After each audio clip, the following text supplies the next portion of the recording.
गांव में विवाह की चहल पहल थी। सारी औरतें सज धज के इधर से उधर घूमे जा रही थी। सारे मर्द भी साथ सज धज करके इधर उधर इतरा के घूम रहे थे। बारात बस निकलने ही वाली थी।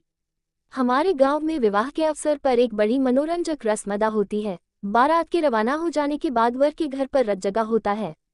मोहल्ले व नाते रिश्ते की सभी स्त्रियां उस रात वर के घर पर इकट्ठी होती हैं और फिर जागरण की उस बेला में विवाह की सारी रस्में पूरे विधि विधान से संपन्न की जाती हैं। कोई स्त्री वर का रोल तो कोई वधू का रोल अदा करती है। अच्छा खासा नाटक सा होता है। हंसी मजाक का वह आलम रहता है कि हंसते हंसते स्त्रियों के पेट दुखने लगते हैं। घर में पुरुषों के ना होने से स्त्रियां खूब खुलकर हंसती खेलती हैं। सारे मोहल्ले को वे सिर पर उठा लेती हैं। उधर असली विवाह होता है और इधर बारात में वर के साथ न जा पाने वाली स्त्रियां विवाह में भाग लेने के अपने शौक को इस रस्म द्वारा पूरा करती है। आरती भाभी को इस रस्म से बड़ा लगाव सा है। अवसर आते ही वे सब काम छोड़कर दौड़ी चली आती हैं।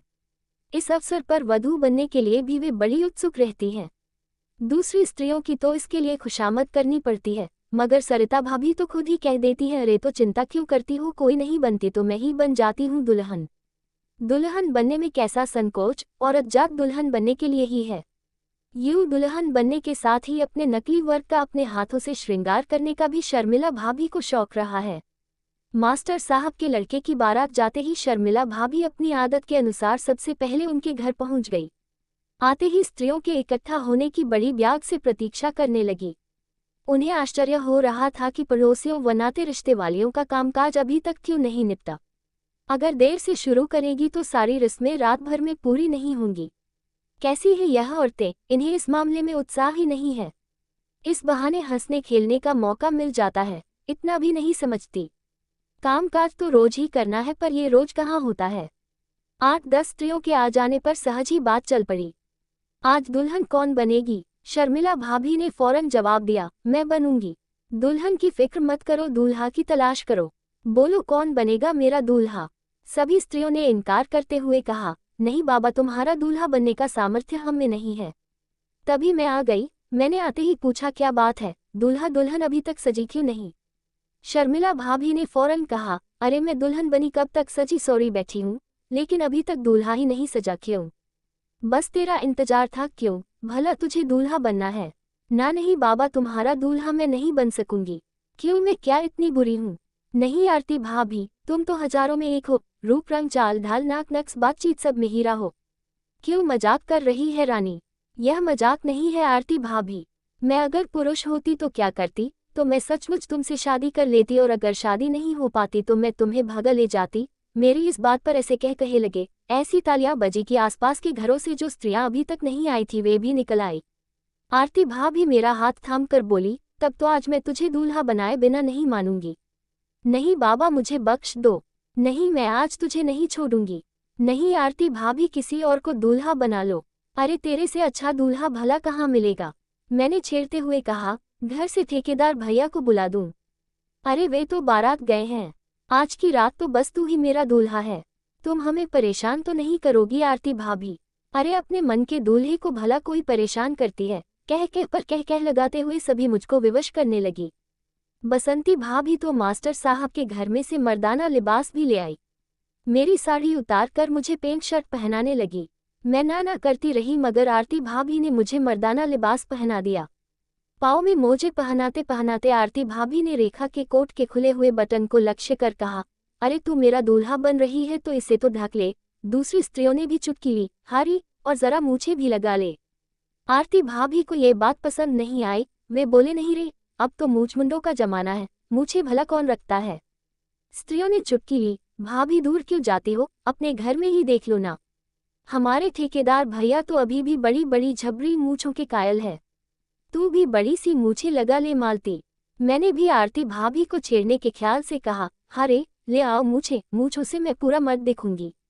आरती भाभी का चेहरा उतर गया। वे तुनक कर बोली, मैं नहीं लगाने दूंगी मूछें। मैंने शरारत से मुस्कुराते हुए कहा, हम तो लगाएंगे मूछें। तो फिर मैं तुझे दूल्हा नहीं बनाऊंगी। मत बनाओ। मैं कोट उतारने लगी। आरती भाभी ने मेरा हाथ थाम लिया और अनुनय के स्वर में बोली, रेखा मुझे परेशान मत कर। परेशान तो तुम कर रही हो भाभी। मैंने क्या किया, मुझे मूछें क्यों नहीं लगाने दे रही हो? ठेकेदार भैया की भी मूछें हैं, तुम फिर मेरी। तू उनका नाम यहाँ मत ले।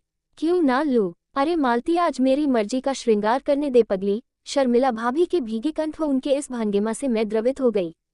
शरारत की मुद्रा को त्याग कर आज्ञाकारी बच्चे की तरह मैं उनके सामने बैठती हुई बोली, अच्छा भाभी, तुम अपना मनचाहा श्रृंगार कर दो। आरती भाभी को जैसे वरदान सा मिल गया।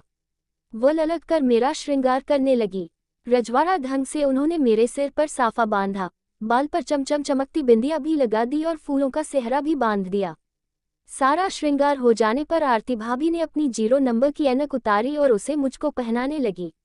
मेरी आंखों में फिर शरारत की चमक आ गई। अपनी फूटती हंसी को रोककर मैं बोली, आरती भाभी, ऐनक में नहीं लगाऊंगी। भाभी ने दयनीय मुद्रा बनाकर कहा, नहीं रे, ऐनक बिना तो दूल्हा जचा ही नहीं है। नहीं भाभी, नक लगाने पर लोग चश्मिश कहते हैं। कहने दे, तू तो चश्मा लगा ले।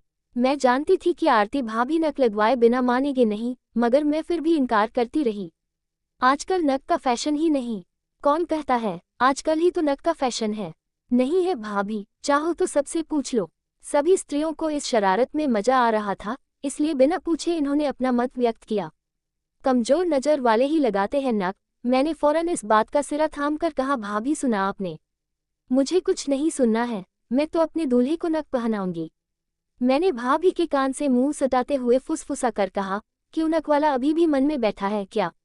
भाभी का गुस्से से मुंह फूल गया। दूसरी स्त्रियां इस बात को सुन नहीं पाई थी, इसलिए वह चिल्लाई, ये क्या गुपचुप बातें हो रही हैं? शादी अभी हुई नहीं और अभी कानाफूसी चलने लग। इस बात का ना तो आरती भाभी ने उत्तर दिया, न ही मैंने। फिर मैंने भाभी के हाथ से ऐनक लेकर पहन लिया और दूसरी ही बात छेड़ दी, यह क्या देरदार लगा रखी है, जल्दी कराओ ना हमारी शादी। स्त्रियों ने चुटकी ली, क्यों, ऐसी क्या बेकरारी है? मैं इतराती हुई बोली, बेकरारी क्यों नहीं होगी, एक रात के लिए ही तो दुल्हन मिल रही है और वह भी भाभी जैसी नगीना। अभी भी नी दुल्हन को भाभी ही कह जाएगी। नहीं री, शादी तो करा दो, फिर मैं इसे प्राण प्यारी कहूंगी, प्रियतमा कहूंगी। पर दूल्हा तो दुल्हन के सामने हल्का लग रहा है। लगने दो, हे तो दुल्हन का मनपसंद कहे कहे पर कहे कहे लगते रहे, मगर भाभी का चेहरा फिर भी नहीं खिला। मुझे बहुत बुरा लगा मेरी गलती पर। मैं भाभी के कान के पास मुंह ले जाकर फिर फुसफुसती हुई बोली, मेरी बात का बुरा मान गई भाभी। भाभी ने कहा, क्या बुरा लगेगा, तूने सच ही तो कहा है। या बावरा मन उस छलिया को अब क्यों? मन की लीला मन ही समझता है भाभी, और कोई नहीं। मेरी बात को काटते हुए एक स्त्री बोली, अरे मन की लीला को सुहाग रात के समय समझना और समझाना। अभी तो पूजन हो जाने दे, इतनी उतावली मत बन। ये बात थाक में ही डूब गई और विवाह की रस्में विधिवत शुरू हो गई। वर और वधू के फर्जी माँ बाप ने अपनी अपनी संतान को अपने पास खींच लिया। तुरंत मंत्रों का उच्चारण होने लगा। हर शब्द पर अनुस्वर लगाकर नई संस्कृत में मंत्र बनाए गए। जो कुछ कमी रह गई थी उसकी पूर्ति अस्पष्ट उच्चारण से कर ली गई। विवाह घर जैसे धूमधाम मच गई। देखते देखते पूजन कन्यादान सब हो गया। विवाह कराने वाले पंडित जी ने दहेज के लिए मंत्र उच्च किया। दहेज फौरन दे ठाके लगाने वाली और ताली पीटने वाली स्त्रियां फौरन दौड़ी और दहेज की वस्तुएं ले आई। किसी ने दहेज में झाड़ू दी तो किसी ने जूतों की जोड़ी, कोई अलबेली कंकल ले आई तो किसी ने टूटी कंघी ही दी। इसी तरह एक से एक निराली वस्तुएं दहेज में आती गई। बकायदा सबकी सूची बनी, उस सूची में नाम व वस्तु दर्ज की गई। हंसते हंसते सभी के पेट दुखने लगे। दान दहेज से निपटते ही दूल्हा दुल्हन का जुलूस निकाला गया। दूल्हा दुल्हन को तानगे में बैठाया गया। बैंड बाजा आगे आगे और तानगा पीछे पीछे चला। बाकी स्त्रियां मंगल गीत गाती हुई तानगे के पीछे होली। सारे मोहल्ले में खलबली मच गई। कुछ लोग हैरान हुए, कुछ मुस्कुराए। सब रस्मों को निपटाने के बाद विवाह की खास रस्म सुहाग रात का आयोजन हुआ। दूल्हा दुल्हन को एक कमरे में धकेल कर कुंडी चढ़ा दी गई। कुछ अलबेली इस मौके के गीत गाने लगी तो कुछ चोहल करने लगी। ऐसे ऐसे फिक्रे कसे गए, ऐसे ऐसे मजाक हुए कि यदि कोई पुरुष सुन ले तो उसे अपने कानों पर विश्वास ना हो। भले घरों की स्त्रियां भी ऐसा मजाक कर सकती है, ये वह कभी मान ही नहीं सकता। आरती भाभी भी इस सब से बेखबर सी अपने आज के दूल्हे यानी मुझको बाहों में भरे जा रही थी। चुंबन पर चुंबन लिए जा रही थी।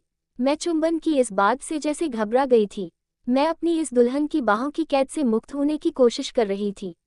मैं बार बार समझा रही थी, मगर भाभी पर तो जैसे नशा सा सवार हो गया था। वे जैसे होश में ही नहीं थी। तमाशा देखने वाली स्त्रियां हंस हंस कर दोहरी हुई जा रही थी। शर्मिला भाभी को परे झटक कर मैं बाहर आने के लिए उठी कि तमाशा देखने वाली स्त्रियों ने दरवाजे की कुंडी लगा दी। भाभी ने दौड़कर भीतर से कुंडी लगा ली। मैं चीखी, ये क्या कर रही हो भाभी? भाभी ने नटकेश्वर में कहा, छलिया आज तो खुलकर खेल लेने दे। मैंने कहा, होश में आओ भाभी, मैं छलिया नहीं हूँ, ये बस नाटक है। मुझको बाहों में भरते हुए भाभी फुसफुसाए, वह भी तो नाटक ही था, वह छलिया मुझे छल कर चला गया। उसे दौलत चाहिए थी तो वह मुझे भुलावा क्यों देता रहा? मेरे बाबूजी ने तो पहले ही कह दिया था कि उनके पास कुमकुम और कन्या के सिवा और कुछ भी नहीं है, फिर भला वो छलिया ऐनक लगाकर मोहिनी मूरत बनाकर मुझे क्यों ठग रहा? ठगने के बाद भी अब वह मेरे मन में क्यों डेरा जमाए हुए है, जाता क्यों नहीं? भाभी फफक फफक कर रोने लगी। मैंने उन्हें अपनी बाहों में लेकर उनके आंसू पोंछते हुए कहा, उसे अब भूल जाओ भाभी, ठेकेदार भैया में ही मन लगाओ। ठेकेदार तो अब मेरे सब कुछ है ही, भले ही वे मेरे काका की उम्र के हो, पर अब है तो मेरे पति। उन्होंने गरीब बाप की इस बेटी को अपनाया तो दुहज्जू ही सही, पर वर तो मिल गया मुझे। मेरा रोम रोम उनका है रे, पर इस मुए मन को कैसे समझाऊं? बाहर से स्त्रियां कुंडी खटकती हुई शोर मचाई जा रही थी, फती पर फप कस रही थी, मगर भाभी और मैं अपने आप में ही डूबी हुई थी। भाभी की व्यथा से मैं भी अभिभूत हो गई। मैं भी भाभी के गालों पर चुंबन अंकित करती हुई उन्हें अपनी बाहों में कसे जा रही थी। भाभी मेरी बाहों में बड़ी बुदा जा रही थी। छलिया, अब तू मुझे छोड़ दे, तेरा मेरा नाता टूट गया, अब क्यों मुझे सताता है रे?